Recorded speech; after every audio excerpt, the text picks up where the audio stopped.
Samajwadi party के मुखिया अखिलेश यादव का बीजेपी पर जोरदार हमला।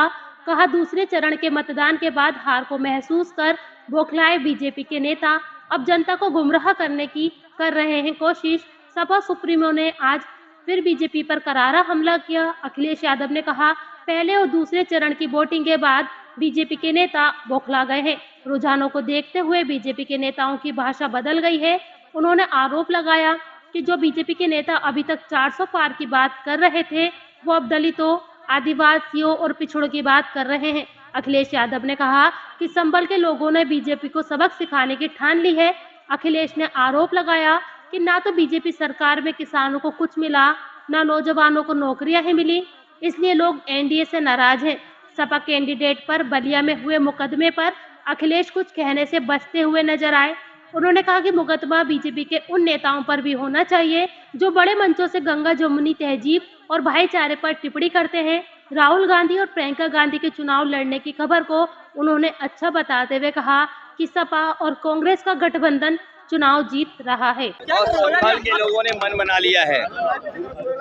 जो सबसे बड़ी हार बीजेपी की होगी देश में, संभल के लोग भी बीजेपी को सबसे बड़ी हार दिलाने जा रहे हैं। किसान की आय दोगुनी नहीं हुई, नौजवान को नौकरी नहीं दी, और अब तो भाषा बदल गई। ये भाषा हारने वालों की होती है। जो रुझान आ रहे हैं बीजेपी की तरफ से, वो हार के रुझान हैं। जो लोग 400 पार कह रहे थे, आज पिछड़े, दलित, आदिवासियों की बात कर रहे हैं।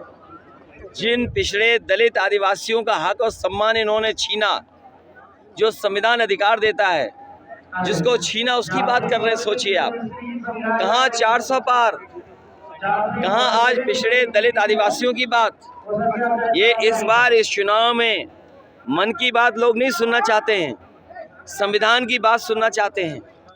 इन बीजेपी के लोगों ने संविधान से छेड़खानी करने का मन बना लिया है, और ये संविधान बदलेंगे बाबा साहब भीमराव अम्बेडकर जी का, और एक वोट डालने का जो अधिकार है वो भी छिन जाएगा।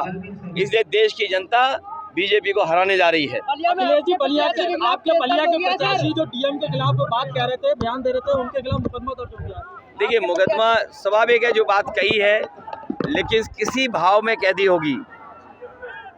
मुकदमा तो उन पे भी दर्ज होना चाहिए जो बड़े मंचों से, बड़ी जगह से आकर के संविधान और देश की गंगा जमुनी तहजीब, हमारे भाईचारे के खिलाफ, जो हमारी मिलीजुली संस्कृति के खिलाफ टिप्पणी कर रहे हैं। क्या चुनाव आयोग उनके खिलाफ भी कार्रवाई करेगा? और हमने पिछले चुनाव में देखा, आपके बिजनौर में, सहारनपुर में, और दूर क्यों जाएं, रामपुर में प्रशासन ने पुलिस लगा करके वोट को छीन लिया था। अगर उन्होंने ये बात कही है तो उन्हें शक है, क्योंकि पिछली बार भी वो मामूली वोट से हराए गए थे। प्रियंका राहुल जो है वो अमेठी और रायबरेली से चुनाव लड़ रहे हैं।